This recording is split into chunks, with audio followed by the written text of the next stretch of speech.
हमने अपने previous lecture में स्टडी किया था कि किस तरह से इलेक्ट्रोमैग्नेटिक वेव्स को का आइडिया दिया था। किसने दिया था? मैक्सवेल्स ने दिया था। उसने बताया था कि किस तरह से मैग्नेटिक फील्ड के चेंज होने से मींस इलेक्ट्रिक फील्ड के चेंज होने से किस तरह से मैग्नेटिक फील्ड बनती है। इलेक्ट्रिक फील्ड अगर चेंज होगी तो किस तरह से मैग्नेटिक फील्ड बनेगी, इसके बारे में मैक्सवेल्स ने हमने एक थ्योरी दी थी और जो हमने अपने प्रीवियस लेक्चर में स्टडी कर लिया। अब हम स्टार्ट करते हैं सोर्स ऑफ इलेक्ट्रोमैग्नेटिक वेव्स, कि ये जो इलेक्ट्रोमैग्नेटिक वेव्स हैं इनका मेन सोर्स क्या है। फर्स्ट यूनिट में हमने पढ़ा था कि अगर चार्ज रेस्ट में है, चार्ज अगर रेस्ट में है तो क्या प्रोड्यूस होगी? इलेक्ट्रिक फील्ड प्रोड्यूस होगी। फिर हमने पढ़ा कि अगर चार्ज मोशन में है, थर्ड यूनिट में पढ़ा कि चार्ज अगर मोशन में है तो उसको हम क्या बोलेंगे? करंट फ्लो कर रहा है, और करंट के फ्लो करने से क्या बन जाएगी? मैग्नेटिक फील्ड बन जाएगी। मींस चार्ज अगर रेस्ट में है तो इलेक्ट्रिक फील्ड, चार्ज अगर मोशन में है तो मैग्नेटिक फील्ड।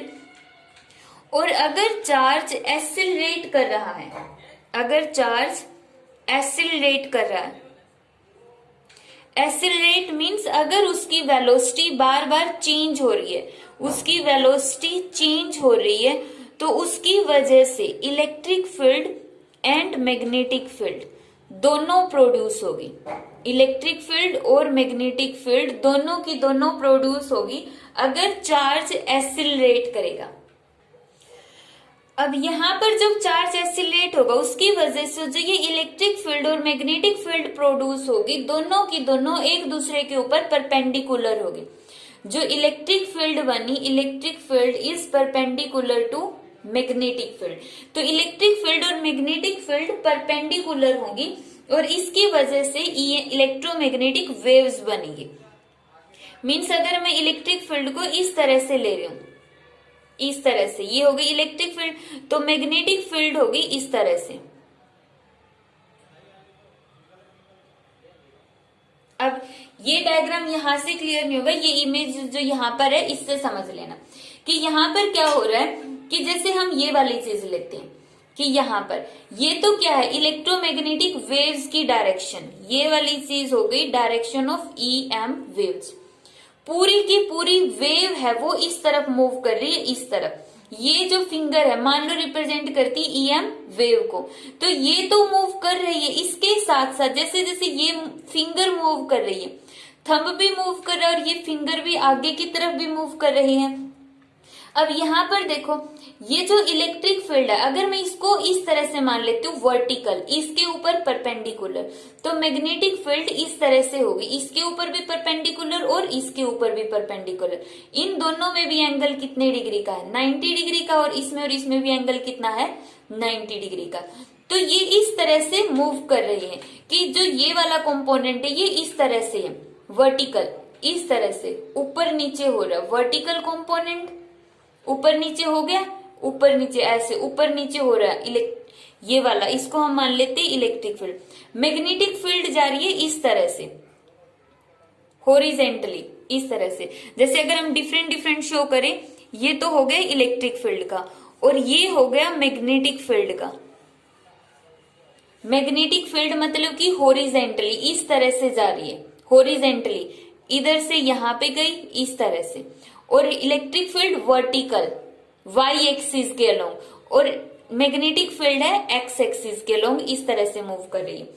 अब जैसे जैसे इलेक्ट्रोमैग्नेटिक वेव्स आगे बढ़ेगी, इलेक्ट्रिक फील्ड ऊपर की तरफ ऐसे ऐसे मूव करती हुई जा रही है और मैग्नेटिक फील्ड ऐसे ऐसे मूव करती हुई, यहां से स्टार्ट हुई electric field, magnetic field, electric field ऊपर की तरफ, मैग्नेटिक फील्ड इस तरह, इलेक्ट्रिक फील्ड ऊपर की तरफ, मैग्नेटिक फील्ड इस तरह से, और पूरी की पूरी वेव आगे की तरफ मूव होती हुई चली गई। तो इसको हम बोलते हैं इलेक्ट्रोमैग्नेटिक वेव्स। इलेक्ट्रोमैग्नेटिक वेव्स में इलेक्ट्रिक फील्ड मैग्नेटिक फील्ड के ऊपर परपेंडिकुलर होगी, ये वाई एक्सिस के लोग, ये एक्स एक्सिस के लोग, और दोनों की दोनों इलेक्ट्रोमैग्नेटिक वेव्स की जो डायरेक्शन है प्रोपेगेट होने की उसके ऊपर परपेंडिकुलर है। जैसे ये इसके ऊपर ये दोनों परपेंडिकुलर है, तो ये है हमारे पास इलेक्ट्रोमैग्नेटिक वेव्स। अब यहाँ पर ये जो इलेक्ट्रिक फील्ड फील्ड और मैग्नेटिक फील्ड जनरेट कहाँ से हुई है, इसके लिए हम 4th यूनिट में पढ़ चुके हैं एलसी ओसिलेशन। एलसी ओसिलेशन, जो एलसी ओसिलेशन के अंदर हमने पढ़ा था कि किस तरह से कैपेसिटर की और इंडक्टर की एनर्जी है वो एक दूसरे में चेंज होती रहती है। मींस चार्ज जिस तरह से ओसिलेट हो रहा है उसकी वजह से इलेक्ट्रिक फील्ड जनरेट होती है यहाँ पर, और यहाँ पर मैग्नेटिक फील्ड जनरेट हो रही है, और इसी इलेक्ट्रिक फील्ड और मैग्नेटिक फील्ड के जनरेट होने से इलेक्ट्रोमैग्नेटिक वेव्स बन गई।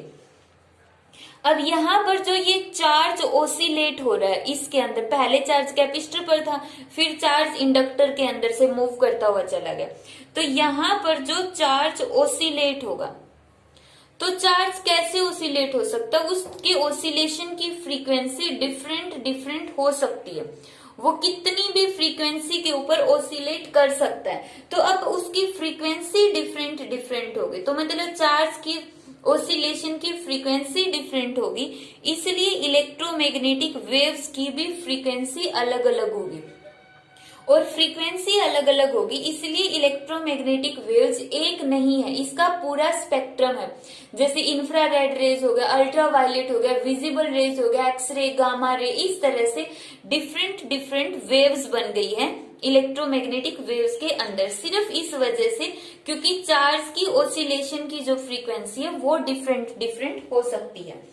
अब यहाँ पर हमने ये तो देख लिया कि इलेक्ट्रोमैग्नेटिक वेव्स किससे बनी है, किससे, इलेक्ट्रिक फील्ड और मैग्नेटिक फील्ड से, और कहाँ से इसका ओरिजिन क्या है, सोर्स क्या होता है इसका, चार्ज का एसिलेट करना मतलब चार्ज ओसिलेट करेगा कैपेसिटर और इंडक्टर के बीच में। अब जब यहाँ पे ओसिलेट करता रहेगा डिफरेंट फ्रीक्वेंसीज से, तो वहां से ईएम वेव्स बन गई डिफरेंट फ्रीक्वेंसीज की। अब क्वेश्चन ये राइज होता है कि इन ईएम वेव्स की फ्रीक्वेंसी कितनी होगी, इन ईएम वेव्स की फ्रीक्वेंसी तो डिफरेंट होगी, स्पीड कितनी होगी, speed of electromagnetic waves, speed of electromagnetic waves का फॉर्मूला आ गया म्यू नॉट एप्सिलॉन नॉट। ये है स्पीड ऑफ इलेक्ट्रोमैग्नेटिक वेव्स का फॉर्मूला। म्यू नॉट किसके, मैग्नेटिक परमिएबिलिटी, एप्सिलॉन नॉट क्या है, इलेक्ट्रिक परमिएबिलिटी, दोनों की वैल्यू पुट करेंगे।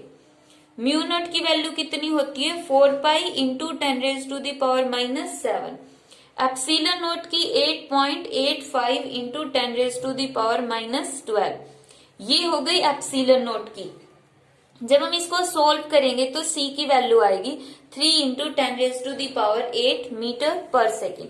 तो ये स्पीड ऑफ लाइट किसके अंदर है, एयर के अंदर, एयर या फिर हम बोलेंगे वैक्यूम के अंदर, कि speed of light in air और वैक्यूम इज 3 इंटू 10⁸।